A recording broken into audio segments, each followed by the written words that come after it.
captain of the Titanic refused to believe that the ship was in trouble until the water was ankle deep in the mailroom. Only then was it apparent that this multi-layered hull had been pierced and the unsinkable ship was sinking.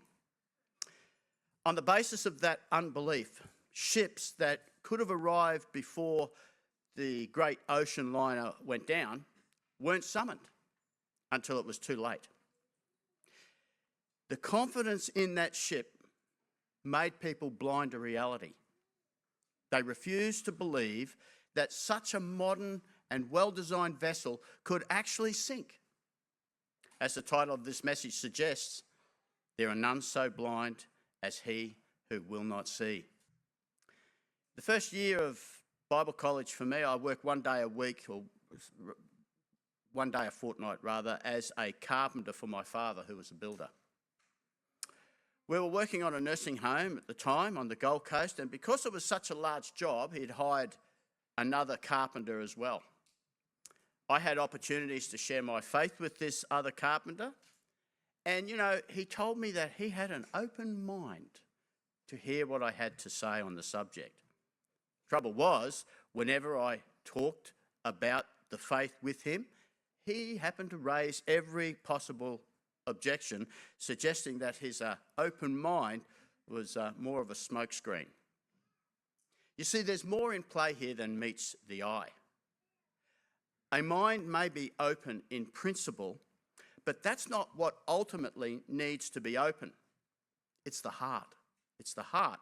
And what I mean is this: the heart, the true self, the true you, must recognise the inherent lean towards unbelief in the person. If a person says to himself, I don't want to believe, so it's a moral statement, I don't want to believe, then that person will do, all they'll do is look for ways to confirm their unbelief. Now, if that's what they're doing, they're fooling themselves into thinking they have an open mind.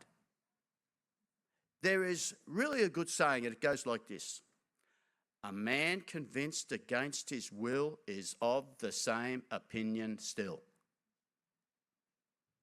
It's a very true statement. Jesus said these words in John chapter 3, and this is the judgment, this is the verdict, that the light has come into the world, and men love the darkness rather than the light, for their deeds were evil. For everyone who does evil hates the light, does not come into the light, lest his deeds be exposed.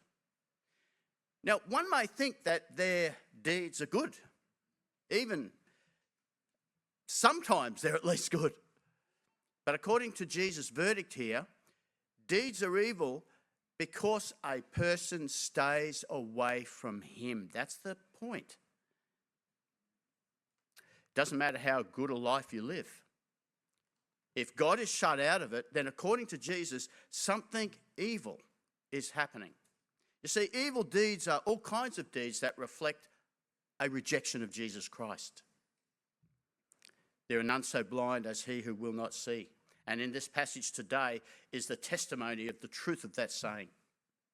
Here we see a man who was willing to believe, and the Pharisees, the religious leaders of Israel, who stubbornly refused to believe, in spite of the evidence from the man born blind who could now see, from the crowd who recognised him, from the parents who confirmed his identity, and from the man's own clear and trustworthy rebuke to them. They chose to close their eyes, the eyes of their heart, and remain in stubborn unbelief. So we start in this passage with the man who is sitting outside the temple begging for a handout. Now, he's blind, been blind from birth, cannot support himself, and the best place to find grace from people, naturally, would be at the temple, where the religious people would be going in and out.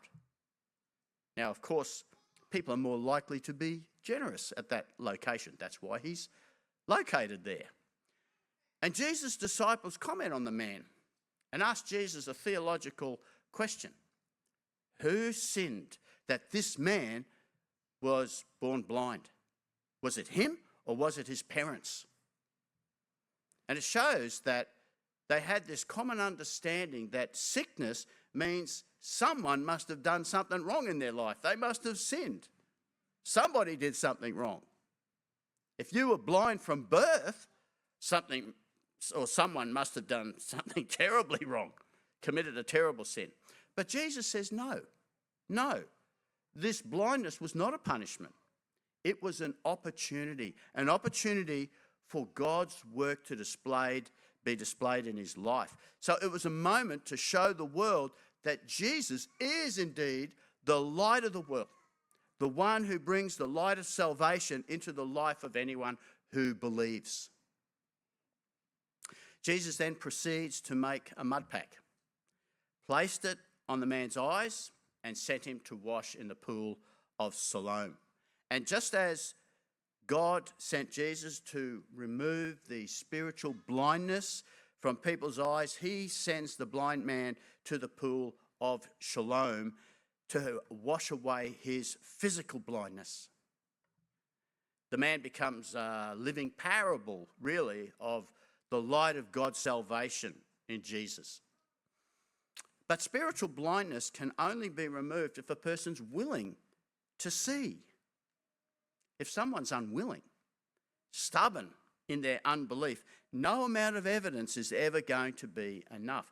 Nothing can convince a heart that refuses to be moved. And so in this passage, I want to show you 6 characteristics of a person whose heart cannot be moved. The first one is that an unmoved heart chooses a faulty standard. Verse 16.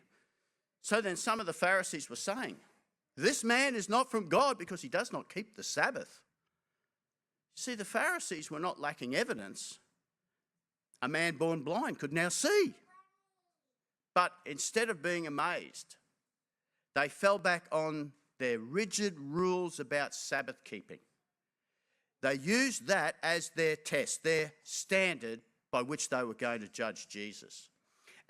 But the standard they chose was faulty. Jesus had come from God, and he had no issue with healing on the Sabbath day. The very works he did were the works of God, but they chose not to see it. They didn't want to see it. The real issue wasn't the Sabbath, it was their hearts. Unwilling to believe, they clung to this misapplied rule about the Sabbath to justify their rejection of Jesus. An unmoved heart will always find a reason to dismiss the truth, even if the standard it chooses is deeply flawed. They will still find a reason to not believe. And so the Pharisees didn't judge Jesus here by the scriptures. They judged him by the traditions of the elders, the teaching of past rabbis written down in what became the Jewish Talmud. These were additions to or interpretations of the law of Moses. But Jesus said that they were the commandments of men. It says that in Mark chapter 7. So instead of holding to the scriptures, they clung on to their own traditions. And in doing so, they missed the very one that the scriptures were pointing to. And this is what happens when the heart is unmoved, you see. It finds safety in human tradition instead of being accountable to what God has actually said. Unfortunately, the Christian church has often made this same mistake. You know, over time, traditions have been added that are not found in the scriptures. And they've confused people about what God actually requires. You know, for example, do you find the use of rosary beads commanded in the New Testament? Do you find you have to eat fish on Good Friday in the New Testament? Do you kiss and venerate images and icons? Is that found in the New Testament? It isn't. Does praying the sinner's prayer, you know, the evangelical church, pray the sinner's prayer, does that mean you're automatically saved? No, it doesn't. If you go to the scriptures, it doesn't. But that becomes the traditions of the churches. And this is how we can get lost and we can fail to separate light from the shadows or the real from the fake. It's like copying answers off someone in class, only to realise later that they didn't know what they were doing either. When we trust in tradition over truth, we risk following people instead of God. It's like using a filter on every photo.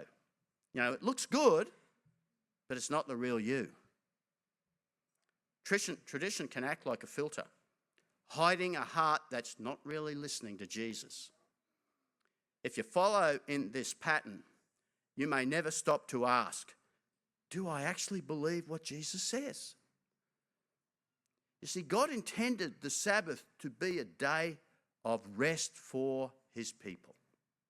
In fact, Jesus said the Sabbath was made for man, not man for the Sabbath. And the Pharisees went to the extreme. They permitted next to nothing to be done on the Sabbath. According to the Jewish Talmud, you broke the Sabbath if you, ladies, looked in a mirror, because you may spot a white hair and be tempted to pull it out. I'm not kidding you, it's there. Or if you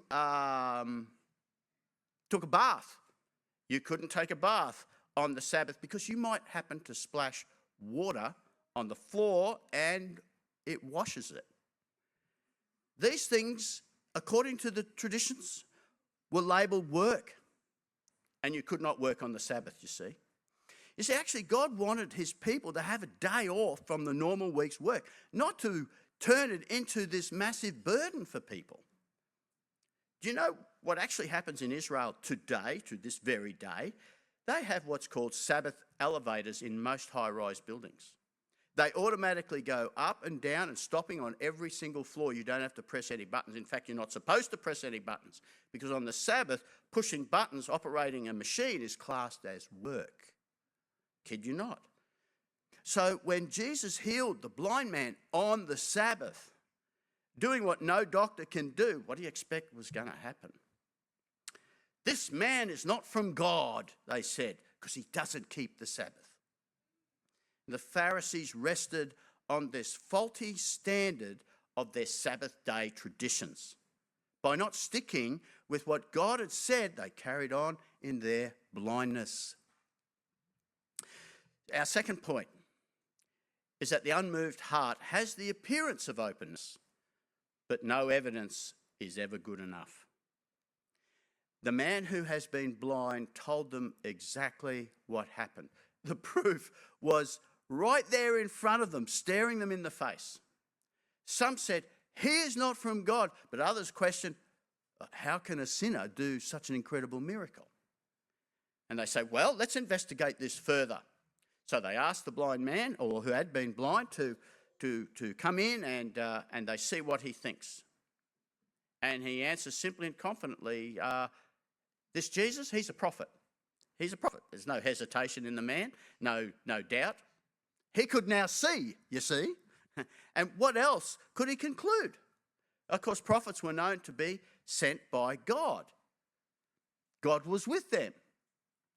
I can see, he says. Of course he's from God. But the religious leaders, again, didn't like his answer. So they called in the parents. Not being satisfied with their answer, they again call back the man and cross-examine him as well. Were they seeking the truth? Hardly. In other words, why are they doing this is this: change your answer. We want to hear the right answer from you. We've already decided the verdict. Now, give it to us. Well, the man could have replied, wait, what am I here for again? What's the point of looking at more evidence when your mind is already made up? You see, this is what the unmoved heart looks like. It pretends to be open, but it's already shut tight. Were they just looking for a trump card to support their prejudice? You see, that's the problem with persistent disbelief. It's not just that they think there isn't enough evidence. They go looking for reasons to back up what they've already decided. What kind of investigation is that? What happened to being objective? Many people today treat the question of who Jesus is in the exact same way. They claim to be searching, but only for evidence that agrees with them. The truth is, a person who is willfully blind, who wants to remain blind, can never evaluate the evidence properly because they've already decided to reject it. Stubborn unbelief always asks for more proof, but no amount will ever be enough. Third point is that the unmoved heart looks for false testimony. Then the Jews did not believe it of him, that he was blind and had received sight, until they called the parents of the very one who had received his sight. He gives his testimony to receiving sight, but in the Pharisees' mind, the religious leaders' mind, there's got to be another explanation. I'll bring in the parents and let's get to the bottom of this. So in verse 19, they questioned them, saying, "Is this your son, who you say was born blind? Then how is it that he can now see?" The man's parents respond plainly. We know this is our son. That's him, all right. And we know that he was born blind. But then they stop. Why? Well, verse 22 tells us the Jewish leaders had already made it known that anyone who confessed Jesus as the Christ, the Messiah King, would be put out of the synagogue. Now, this wasn't like being put out of a church. To be put out of a synagogue means that you were in total social isolation and rejection. No work, no help, no support. You became an outcast of that community. And faced with that kind of pressure, the parents buckled. So in verse 23, they say, he's of age, ask him. Yeah, they passed the buck. Did they believe Jesus was from God? They likely did. They knew their son had been born blind. They knew that only God could open blind eyes, but of course they were afraid. And so they chose the easier path, the path of silence. Now look at the Pharisees. They've gathered all their evidence. They've examined the man. They've examined the parents. They've seen the miracle. And what's their conclusion? Verse 24. Give glory to God. We know this man's a sinner. So what kind of investigation ends with, we know, no matter what all the testimonies say to the contrary? They had the evidence. They had all the witnesses. But their minds were already made up. You see, this wasn't about discovering the truth at all. This was about forcing others to agree with the decision that they had already made. They pressured the healed man to deny what he knew, to give false testimony that matched their verdict. That is stubborn unbelief at its worst. They just wanted testimony to support their hate of Jesus, not to find the truth. They began with this conclusion: we hate Jesus. So they twisted everything to match it. Therefore, he couldn't have done it. Even though the man that was born blind is standing right there in front of them seeing. See, an unmoved heart doesn't care about the truth. It just wants to confirm its own conclusions. It will twist evidence. It will reject testimony. It will seek false support. In the end, it's not looking for answers. It's looking for a way to avoid the truth. That is the power of a stubbornly blind unbelief. Number 4, an unmoved heart rejects the facts. So the religious leaders are emphatically saying to the man, we know he's a sinner and not from God. Verse 25, he then answers, whether he's a sinner, I don't know. One thing I do know, though I was blind, now I see. Who's going to argue with that? They say, we know. He says, yeah, but I know. What are you going to say to that? The man can now see. What argument can they possibly have? You can't argue with the facts when the outcome is right there in front of you. But of course, instead of acknowledging the truth, they tenaciously hold on to their blindness. Verse 26, so they said to him, what did he do to you? How did he open your eyes? He answered them, I told you already, and you didn't listen. Why do you want to hear it again? Do you want to be his disciples too? You see, the once blind man knew exactly what they were doing. He knew what they were up to, and with this sharp sarcasm, he gives it right back to them. He suggests that they're so captivated by this story that they might want to be Jesus' disciples themselves. How do you reckon that went down? Probably not too well, like a lead balloon. You know, there's a number of ways people handle someone who strongly disagrees with them. Some have said that there is a ladder of conflict with 4 levels in descending order, obviously. The first one is the intellectual level. This is where people meet mind to mind. You might disagree with one another, but there is still respect. Then there's an emotional level, when emotions heat up and things start to get personal. It descends to the abuse level, where you stop attacking the argument and you start attacking the person, the ad hominem argument, where you attack the person, not the idea. And this is where you get name calling, insults, character assassinations. That all begins. It often happens when someone is starting to lose the argument. And then, of course, you descend to number 4, which is the physical level, lowest level, where things get violent or aggressive. You know, you sometimes see this in political debates, especially overseas, where someone just loses the plot.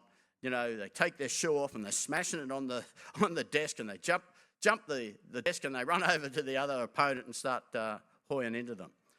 Thankfully, it doesn't happen in Australia yet. But the Pharisees didn't know how to handle this guy, and they've lost themselves to the lowest levels of conflict. That's what's happening here with the Pharisees. They didn't know how to handle this formerly blind man because he stood his ground, his testimony was clear, they had no answer, they were backed into a corner. They'd seen the evidence, they refused to believe. And when unbelief runs out of excuses, it lashes out. You see, when the light gets too bright and the truth is too confronting, the heart that refuses to move begins to attack. In verse 26, it says they reviled him. That word means to slander, mock, and abuse. In verse 34, they reviled him again, but then they hit the bottom rung of the conflict ladder and they threw him out. But the one they rejected, Jesus, came looking for the one they threw out. But notice what they said to him after they first reviled him. They reviled him and said, you are his disciples, we are disciples of Moses. So they cling here to the only security they know, the security blanket in Moses. They rejected the facts, they've lost the argument, but they still need something to hold on to. So they retreat to the only security they know, their tradition. Because when unbelief is threatened by truth, it has to find something else to trust. Number 5, the unmoved heart refuses correction. It says, we know that God has spoken to Moses, but as for this man, we do not know where he is from. The man answered and said to them, well, here is a marvellous thing, that you do not know where he's from, and yet he's opened my eyes. We know that God does not listen to sinners, but if anyone is God-fearing and does his will, he listens to him. Since the beginning of time, it has never been heard that anyone opened the eyes of a person born blind. If this man were not from God, he could do nothing. See, this fellow now is starting to have enough of their hypocrisy. They say, we know that God has spoken to Moses, but what is he saying? He says, but we know that no one has ever had their eyes opened. And if this man were not of God, he could do nothing. We see here the healed man is just staggered by their response. Here is a marvellous thing, he says, that you do not know where he's from, yet he's opened my eyes. He's opened my eyes. He's exposing here the absurdity of their stance. They say we don't know where Jesus is from, but how can they ignore what he has done? And so the man boldly pushes back. He reverses their earlier accusation. They said, we know this man is a sinner. He responds, though, with what he knows. We know that God doesn't listen to sinners. If anyone is God-fearing and does his will, he listens to him. And that's true enough. Psalm 66, we go back into the Old Testament, into the scriptures there. If I regard wickedness in my heart, the Lord will not hear. But it's also true that nowhere in the Old Testament has anyone been born blind who has then received sight. It was unheard of. But you know what? It had been promised. The prophets had spoken of a day when God would act and when his anointed one would come, and he would come bringing sight to the blind. Here's Isaiah chapter 35, written 700 years before Christ. The eyes of the blind will be opened, and the ears of the deaf will be unstopped. Speaking of and to the coming Messiah, I am Yahweh. I have called you, that is my servant, my Messiah, in righteousness. I will also take hold of you by the hand and guard you. I will give you as a covenant to the people, New Testament covenant, as a light to the nations, to open blind eyes, to bring out prisoners from the dungeon and those who inhabit darkness from the prison.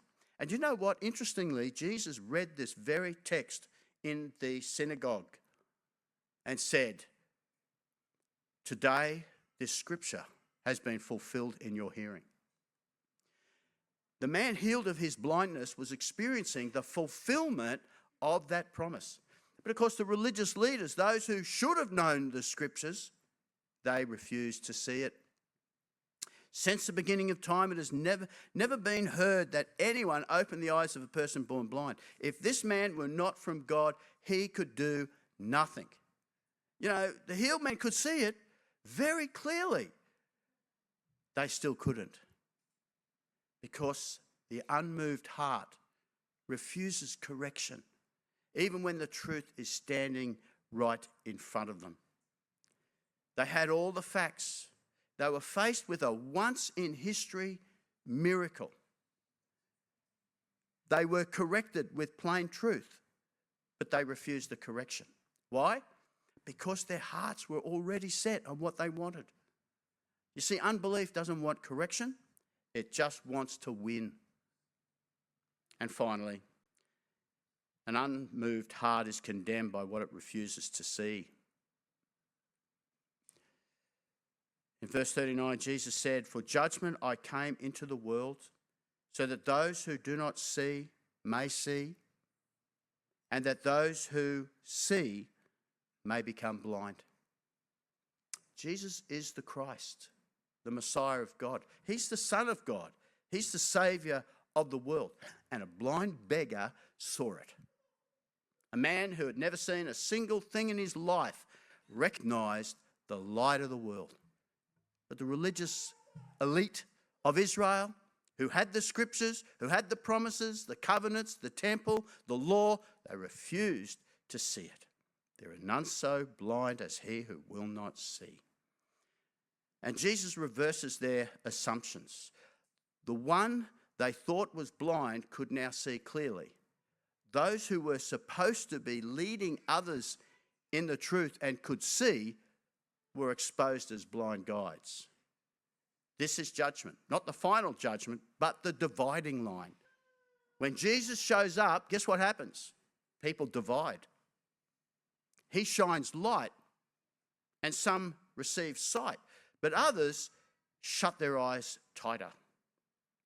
The man who once sat begging now stands worshipping. The The ones who claim to see now walk away condemned. Amazing grace, how sweet the sound that saved a wretch like me. I once was lost, but now am found, was blind, but now I see. The former slave trader, John Newton, wrote that hymn after the Lord had opened his spiritual eyes so that he could see who Jesus really is. So in closing today, what about you? What about you this morning? Do you see who Jesus really is? Or are you clinging to your own light only to find that it's darkness? The question then for you today, when faced with this question, do you believe in the Son of Man? Can you say with the man born blind, Lord, I believe? Can you do that today? I pray that you do.